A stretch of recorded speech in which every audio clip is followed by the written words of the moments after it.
मुझे लगाया ही नहीं गया था कभी।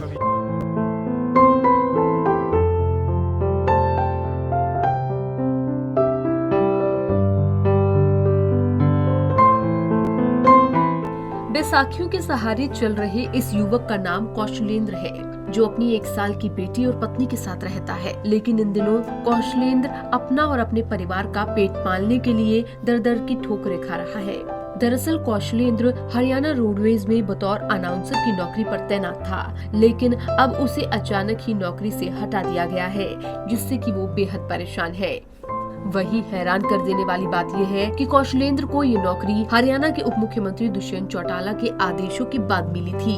दरअसल फरीदाबाद में बल्लभगढ़ विधानसभा क्षेत्र की प्रेस कॉलोनी में रहने वाले कौशलेंद्र को हरियाणा के उप मुख्यमंत्री दुष्यंत चौटाला ने फरीदाबाद ग्रीवेंस कमेटी की मीटिंग के दौरान अधिकारियों को उसे नौकरी देने के आदेश दिए थे, जिसके तुरंत बाद स्थानीय अधिकारियों ने कौशलेंद्र को हरियाणा रोडवेज में बतौर अनाउंसर की नौकरी पर तैनात कर दिया।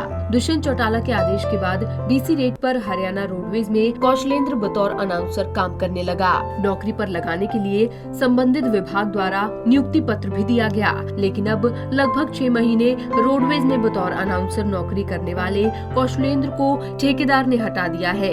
यही नहीं, इसके बाद कौशलेंद्र ने हरियाणा के मुख्यमंत्री दुष्यंत चौटाला से करीबन 4 बार मुलाकात की और इस बारे में उन्हें अवगत करवाया, जिसके बाद चौटाला ने कॉन्ट्रैक्ट बेस पर कौशलेंद्र को नौकरी देने के आदेश भी दिए। लेकिन कौशलेंद्र का आरोप है कि अधिकारी उप मुख्यमंत्री के आदेश को गंभीरता से नहीं ले रहे।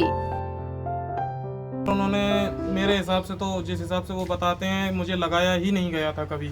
उनका कहना ये है कि आपको रोडवेज में कभी लगाया ही नहीं था।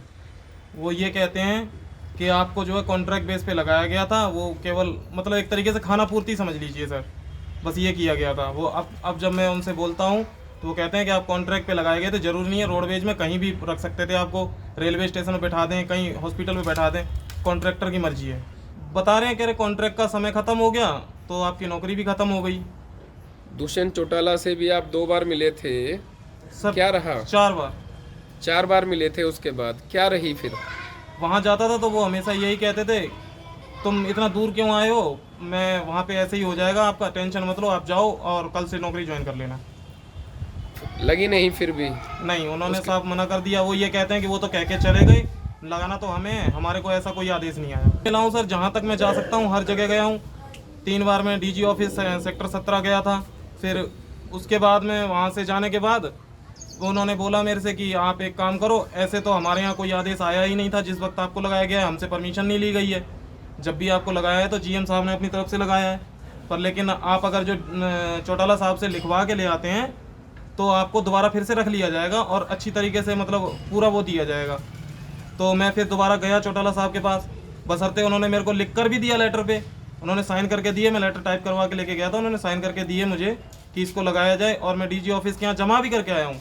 उसके एवज में जो लेटर आता है तो उस पर हमारे जीएम साहब कहते हैं कि उन्होंने ये बोला है कि जो वहाँ के अधिकारी हैं, यानी कि हमारे बल्लभगढ़ बस स्टैंड के जीएम साहब, कि हम जो है मतलब सक्षम नहीं है, और वो कहते हैं कि सक्षम है। अब मुझे यही समझ में नहीं आता कि कौन सक्षम है सर। हाँ जी, राजीव नागपाल सर हैं, उन्होंने बोला है कि हमारे यहाँ पे अनाउंसर का कोई भी पोस्ट जो है रिक्त नहीं है, वो मतलब पोस्ट पे हम डीसी रेट पे नहीं रख सकते हैं। तो हम जो है हमारे यहाँ जो डीसी रेट की पोस्ट है वो केवल स्वीपर की है, और स्वीपर की पोस्ट पे जो है आप क्या नाम है कर सकते हो। वहीं अधिकारियों और उप मुख्यमंत्री के चक्कर काट काट कर कौशलेंद्र अब थक चुका है, इसलिए उसने अब नौकरी के लिए अदालत का सहारा लिया है। अब अदालत में क्या होगा ये तो वक्त ही बताएगा, लेकिन फिलहाल कौशलेंद्र और उसका परिवार 2 वक्त की रोटी के लिए तरस रहा है। पंजाब केसरी टीवी के लिए फरीदाबाद से सुधीर शर्मा की रिपोर्ट।